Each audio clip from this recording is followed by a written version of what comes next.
سنو حدیث پاک۔ میں نے جب یہ حدیث پاک پڑھی تو میرا تو وجود کانپنے لگا۔ میرے نبی کریم صلی اللہ علیہ وسلم نے فرمایا، امام باہ کی حدیث لائے ہیں، رسول کریم صلی اللہ علیہ وسلم فرماتے ہیں، حضرت انس بن مالک راوی ہیں، حضور فرماتے ہیں یاد رکھو جب فاسق کی تعریف کی جاتی ہے، جب اللہ کے نافرمان کی تعریف کی جاتی ہے تو فرمایا اللہ تعالیٰ اتنا ناراض ہوتا ہے، اللہ ناراض ہوتا ہے، اور اتنا ناراض ہوتا ہے کہ رب کریم کا عرش ہلنے لگ جاتا ہے، اس کے عرش کو حرکت ہوتی ہے کہ نافرمانوں کی تعریف ہے، میرے نافرمان تھے تو تیرے محبوب کس طرح ہو گئے، یہ میرے نبی پاک علیہ السلام کے دین کے باغی تھے، تیرے دوست کس طرح ہو گئے۔ لیکن کچھ لوگ ایسے ہیں کہ جنہوں نے قرب شاہی کو ہی سارا کچھ سمجھ لیا ہے،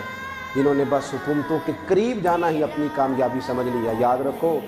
حکومتیں آتی جاتی رہتی ہیں، ایک حکومت ہے مدینے والے رسول کی،